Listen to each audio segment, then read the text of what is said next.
काल रात्री खूप सारा पाऊस पडला आणि त्यामुळं सगळे झाडं बघा कशी हिरवी झाली. शेतात पण पाणी साठलेलं आहे.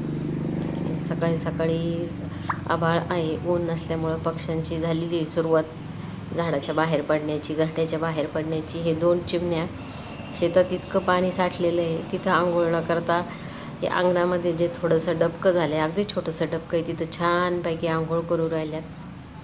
खरं तर चिमण्या ज्यावेळेस उन्हाळ्यात खूप ऊन असतं त्यावेळेस चिमण्या अशा प्रकारचं अंग झटकणं किंवा अशा प्रकारची आंघोळ ही कोरड्या मातीत करतात. पण आज मी पावसाळ्यात म्हणजे खूप पाऊस पडल्यानंतर चिमण्यांना प्रथमच आंघोळ करताना बघितलं. तसं उन्हाळ्यात बघत असते, बऱ्याचदा दृष्टीस पडतं की कोरडी माती ती अंगाला लावतात, तिथं काहीतरी चालू असतं त्यांचं. आणि दोघींचं मस्ती छान आंघोळ चाललेली आहे. बघूयात आपण किती वेळ आंघोळ करतात त्या. मनमुराद पावसातल्या पाण्याचा आनंद घेताना दिसत आहेत.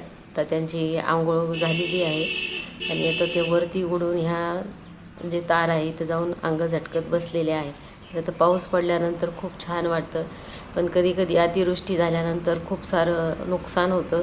सगळ्यांचंच होतं, निसर्गाचंही होतं आणि मानवाचंही होतं. पावसाचं खूप सारं पाणी साठलेलं आहे.